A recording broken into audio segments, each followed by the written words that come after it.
first grade friends, happy asynchronous day part 2. Today is very exciting. You've already finished your math packet with the numbers. Now you're finishing up your alphabet packet. Now I know I haven't been cutting them in the video, but basically your packet's going to look like this kind of. It's going to look a little shorter than when it was an entire length of a page. And that's because you've been cutting out and pasting the words that match the letter of the day. Good job. I love seeing your drawings and colorings, so keep sending them to me. But let's finish up our alphabet packet and keep working in our handwriting packet. Whoa, handwriting packet. Let's go. You know, it's funny. We used to have to leaf through here and try and find the page of the day, but now you know it's right at the end. The last 2 pages we're doing today are Y and Z. So we have Y for yak, which is kind of like a buffalo or like a bison. It's kind of an animal like that, like a furry cow almost. Oh, I can see that just like some of my other pages, the printer didn't work too well. So go ahead, get a pet grown-up to use their dark marker and have them trace over the letter for you so that you know what it's supposed to look like. While I'm at it, I guess I'll do Z too. There we go. And I kept my marker so it doesn't get messed up. When we're doing this, I love seeing your drawings, so keep it up. I'm going to celebrate by giving a little party hat. And maybe, you know, like a streamer. Maybe I'll give him like a little goodie bag. Maybe I'll make it look like a jack-o'-lantern, just so we can celebrate being done our alphabet book. What are you doing to celebrate your alphabet book finishing up? How are you going to draw the party for your yak and zebra? Let me know in the comments below. When you're doing an uppercase Y, I would do that floating V first and then have that line drop down. So you do the floating V, and I call it floating because it's above the midline instead of touching the bottom. Then you have that straight down line. Whereas the lowercase y has that V, and then the tail is coming down. Oh, excuse me. There we go. The tail is coming down, and it goes below the baseline diagonally. When you're doing your Ys, make sure the lowercase letter is going this way, because otherwise, if it goes this way, kind of just looks like a twig, or maybe you're like making the arm to a snowman. Not really too sure. But we do our uppercase V and our line going down. Lowercase, you can do the line, the V, and then the line, or you can do all in one go, or you can do like line down and then one long straight line. There's 3 ways, basically, that you can write it. You can do the V and then the line down. You can do a diagonal and then the line down, or you can do it all in one go. So whichever one's easiest and cleanest for you, that's the one that you should choose. Let's see, we have 1, 2, 3 words that you can find today. Is it yarn, butterfly, book, yo-yo, yacht, lion? I wonder which one you will cut out and put on these 3 squares. Wow, who thought we'd ever get here? We went through 26 letters. We started this, what, the first week or second week of school? Either way, my gosh, we have been doing this for quite some time. So really pat yourself on the back for making it this far. Make sure you have a pet adult go over your letters, and let's get started. Z is for zebra. I'm going to give mine a cape. I'm going to give him a mask. He's kind of like a superhero. Oh, got to give him a party hat, right? And maybe I'll give him some high heel shoes. Oh, gorgeous, darling. He's really dressed up for the party, huh? Nice. Now, our Z starts at the top. It has that line just like a T or a J or an I. It has that line up at the top, backwards diagonal, and then it connects at the bottom. But watch this. My line at the top, here it is. The diagonal line goes only as far as that line does here. See? It's not going like this. Oh my gosh. It's trying to stay underneath the roof of the Z. You can call this like a roof. And then the diagonal line has to end being under the roof. And mine is good. And then the little floor goes back and it's kind of in line with it. So you can see how they're connected here. Top to bottom should touch. And diagonal should go from top to bottom too.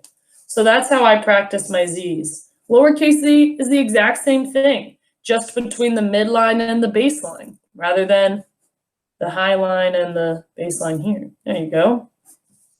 And as usual, you have 1, 2, 3 words that begin with the letter Z as in zebra. And I want you to find where they are. Is it a zoo, ape, wagon, zipper, zigzag, or clock? I want you to cut them out and paste them here and give yourself a round of applause because your entire book is going to be shorter now because you've cut out all these pages. Awesome job, first graders.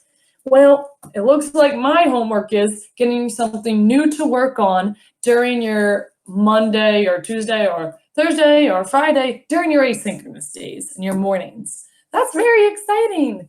What also is exciting is that you're almost done this big booklet here of handwriting. Check that out. Yesterday we did the letter R and N. Today we're going to do M and H. So go ahead and get out your handwriting booklet. Okay, so I don't know about you, but I'm having trouble keeping this thing open. Probably, or well, rolled back. Probably because I have the camera in the way. But you definitely are going to want to lie this down so it's easier for you to write. We're starting with lowercase m. M is my favorite letter, so I'm excited to work on it today. Lowercase m starts with that little line, and then it has curve and curve. It kind of looks like a lowercase n, but you just put 2 of them together. So you have to be really careful when you're writing names like Anne, because it looks like Abi, right? When you have 2 N's you're writing, make sure they're spaced out because otherwise they look like an M, and we can't have that.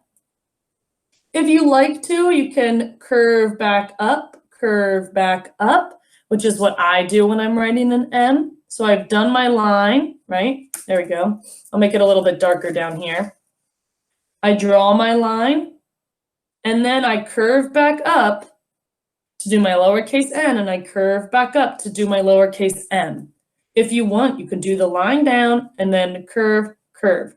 You can do line down, curve, curve, and kind of do like bunny hops. If you want to make it all one stroke, you can.